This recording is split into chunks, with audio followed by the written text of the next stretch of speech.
everyone. Welcome to Bosco Campus Vision.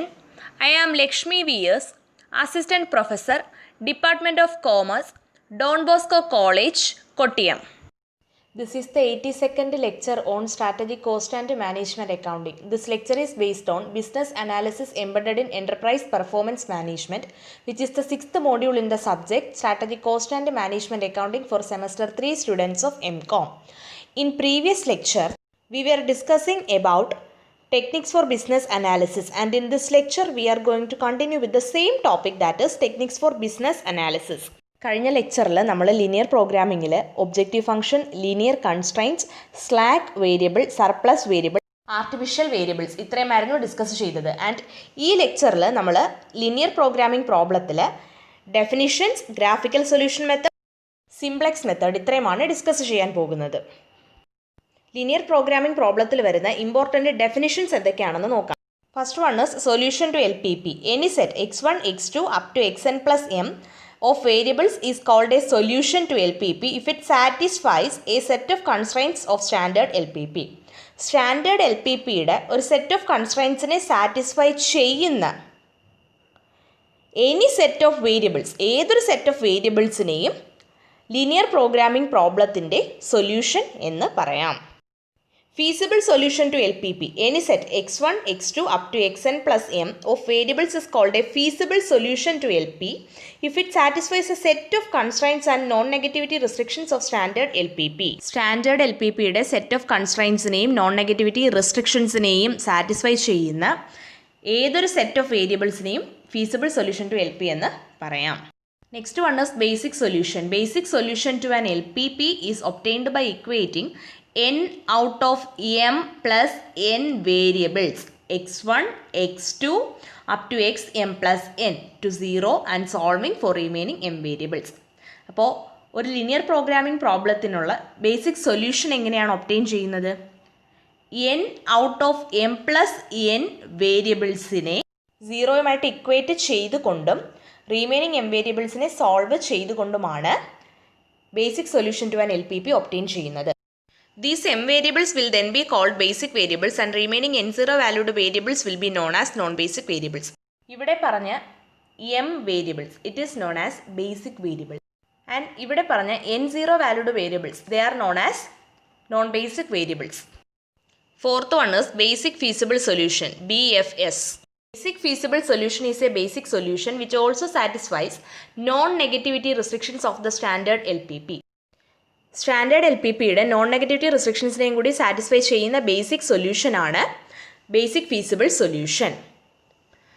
അതായത് എല്ലാ basic വേരിയബിൾസും നോൺ നെഗറ്റീവ് ആയിരിക്കും. Basic feasible solution is of two types. Basic feasible solution two types ആണ്. First one is non degenerate BFS. Second one is degenerate BFS. Next one is optimum BFS. A BFS is said to be optimum if it optimizes, maximizes or minimizes the objective function of the standard LPP. Standard LPPയുടെ objective ഫംഗ്ഷനെ optimise ചെയ്യുന്ന, അതായത് objective ഫംഗ്ഷനെ maximise ചെയ്യുകയോ minimise ചെയ്യുകയോ ചെയ്യുന്ന basic feasible solution ആണ് optimum BFS. ഇത്രയുമാണ് ഇമ്പോർട്ടൻ്റ് ഡെഫിനിഷൻസ്. ഇനി നമ്മൾ ഡിസ്കസ് ചെയ്യാൻ പോകുന്നത് ഗ്രാഫിക്കൽ സൊല്യൂഷൻ മെത്തേഡിനെ കുറിച്ചാണ്. Graphical solution method. A linear programming problem involving two decision variables can be conveniently solved graphically. രണ്ട് ഡിസിഷൻ വേരിയബിൾസ് ഇൻവോൾവ് ചെയ്യുന്ന ഒരു ലിനിയർ പ്രോഗ്രാമിംഗ് പ്രോബ്ലം കൺവീനിയൻ്റ് ആയിട്ട് സോൾവ് ചെയ്യാൻ പറ്റുന്നത് ഗ്രാഫിക്കൽ സൊല്യൂഷൻ മെത്തേഡിലൂടെയാണ്. ഈ പ്രോബ്ലം ഗ്രാഫിക്കലി സോൾവ് ചെയ്യാവുന്നതാണ്. ലിനിയർ പ്രോഗ്രാമിംഗ് പ്രോബ്ലം സോൾവ് ചെയ്യുന്നതിനുള്ള മറ്റൊരു മെത്തേഡാണ് simplex method. Simplex method is used for arriving at the best solution to a linear programming problem involving numerous constraints and variables. അതായത് ഒരു linear programming പ്രോബ്ലത്തിൽ numerous constraints and variables ഉണ്ട്. അപ്പോൾ ഈ പറഞ്ഞ numerous constraints and variables involve ആയിരിക്കുന്ന ഒരു linear programming പ്രോബ്ലത്തിൻ്റെ ബെസ്റ്റ് സൊല്യൂഷൻ കണ്ടെത്തുന്നതിന് യൂസ് ചെയ്യുന്ന മെത്തേഡാണ് സിംപ്ലക്സ് മെത്തേഡ്.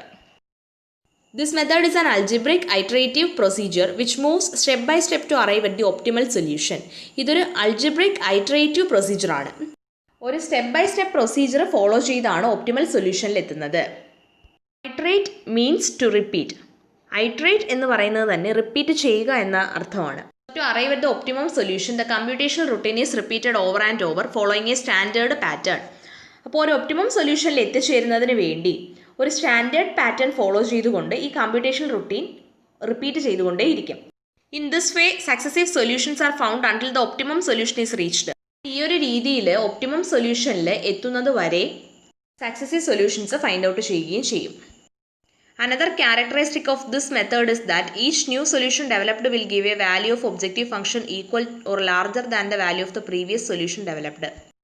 ഈ മെത്തേഡിൻ്റെ ഒരു ക്യാരക്ടറിസ്റ്റിക് എന്ന് പറയുന്നത് ഈ മെത്തേഡിലൂടെ ഡെവലപ്പ് ചെയ്യുന്ന ഓരോ പുതിയ സൊല്യൂഷനും ഒന്നുകിൽ പ്രീവിയസ് ഡെവലപ്ഡ് സൊല്യൂഷൻ്റെ വാല്യൂവിനോട് ഈക്വലായ അല്ലെങ്കിൽ പ്രീവിയസ്ലി ഡെവലപ്പ് ചെയ്ത സൊല്യൂഷൻ്റെ വാല്യൂവിനേക്കാളും ലാർജറായ ഒരു വാല്യൂ ഒബ്ജക്റ്റീവ് ഫംഗ്ഷന് നൽകുന്നു.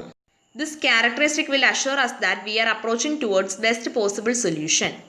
അതായത് നമ്മൾ ബെസ്റ്റ് പോസിബിൾ സൊല്യൂഷനിലേക്കാണ് അപ്രോച്ച് ചെയ്യുന്നത് എന്നത് ഉറപ്പുവരുത്തുന്നത് ഈ ക്യാരക്ടറിസ്റ്റിക്കിലൂടെയാണ്. Hope you all understand about linear programming problem. Thank you.